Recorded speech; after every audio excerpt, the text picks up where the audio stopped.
பிரச்சனை? என்ன சொன்னாங்க? அவங்க சொல்லிட்டாங்க, நீங்க சொல்லுங்க, உங்க தரப்புல சொல்லுங்க, என்ன பிரச்சனை?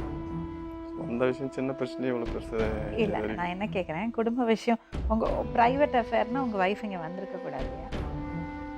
எங்களுக்கு ஒரு சான்ஸ் கூட கொடுக்கல. இல்லையா, அவங்க ஒரு வருஷமாக அந்த பிரச்சனை ஓடிட்டு இருக்கு சொல்கிறாங்க.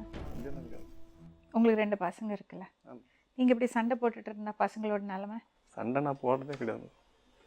சண்டை நான் போடுறதே கிடையாது. தேவையில்லாமல் அவங்க சண்டையை போடுறாங்களா? அதான் ஒன்று. உங்களுக்கு அவங்க சிஸ்டருக்கு எந்த சம்மந்தம் கிடையாது?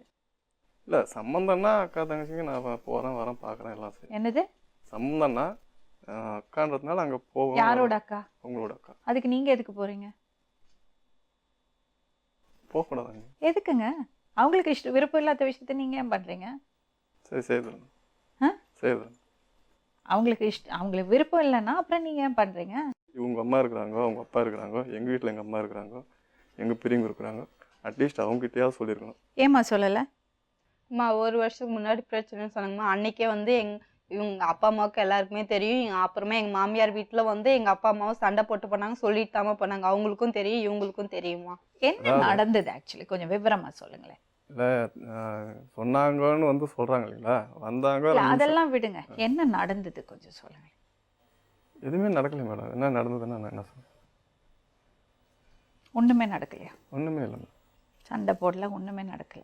இவங்கள தான் சண்டை பண்ணாங்களே தவிர. அதான் என்ன நடந்தது கொஞ்சம் சொல்லுங்க. எதுக்காக சண்டை போட்டாங்களா அவங்களே கேளுங்க. அவங்க தான் அட்லீஸ்ட், அதாவது வந்து ஒரு வீட்டில் பெரியவங்க இருக்கிறாங்கன்னா அவங்க அப்பா அம்மா இருக்கிறாங்க, எங்கள் அப்பா அம்மா இருக்காங்க. அவங்க வந்து ஒரு 5 நிமிஷம் உட்காந்து இது இப்படி பண்ணினுக்கிறானா, அப்படி பண்ணுக்கிறானா, அவங்க பொண்ணு இப்படி சொல்லுக்கிறா, கத்துறா, சண்டை போடுறா அப்படின்ட்டு ஒரு 10 நிமிஷம் உட்காந்து பேசினா பரவாயில்ல. வராங்க, 2 நிமிஷம் நிற்கிறாங்க. இது வரைக்கும் அவங்ககிட்ட நான் ஒரு வார்த்தை கூட எதிர்த்தே பேசுனது கிடையாது. அவங்க அம்மா கூப்பிட்டு கேளுங்க. எங்களுக்கு கல்யாணம் ஆகி 8 வருஷம் 9 வருஷம் ஆகுது. நான் ஒரு வார்த்தை கூட அவங்க கூட முன்னாடி நின்று கூட நான் பேசுனதே கிடையாது. ஆனால் இவ வந்து எவ்வளோ பேசியிருப்பதெல்லாம் சொல்ல முடியாது. ஆனால் நான் ஒரு வார்த்தை கூட கேட்டதில்லை. சின்ன சின்ன விஷயத்துக்கெல்லாம் சண்டை போடக்கூடாது குடும்பத்தில்.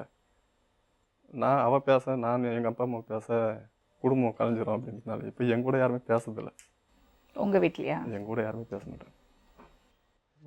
வரும்போது கூட லாஸ்ட்டாக நான் இங்கே வர்றது கூட என் பொண்ணை கூட்டின்னு போகிறேன், வீட்டுக்கு கூட்டின்னு போகிறேன்.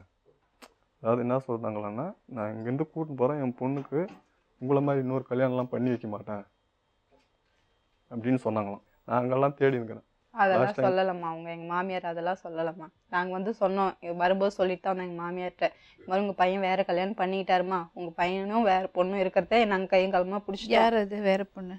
அது எங்கள் அக்காவை தான். எங்கள் அம்மா வந்து அங்கே சொல்லலை, என்னோட அக்கான்னுட்டு எங்கள் மாமியார்கிட்ட சொல்லலை அப்படின்னு சொல்லிட்டு அவள் எங்கே இருக்கா அப்படின்னு கேட்டதுக்கு எங்கள் அம்மா அப்போ கூட எங்கள் வீட்டாண்டே எங்கள் வீட்டு பக்கத்துலேயே தான் இருக்காங்க, அவங்க இருக்கிறேன்ட்டு சந்தோஷமாக வாழுகிறேன்னு நினைக்கிறாங்க, வாழ்ந்துக்கிட்டோம்.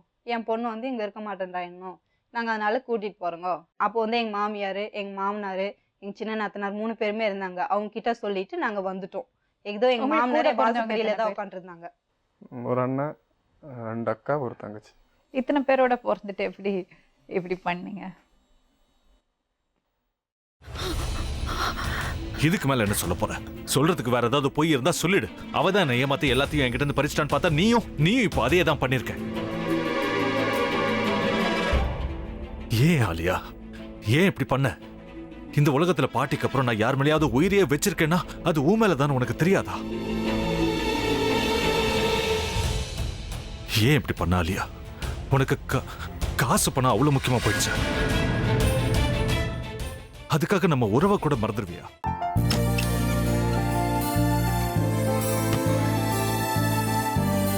சக்தி சக்தி, ஒரு நிமிஷம்.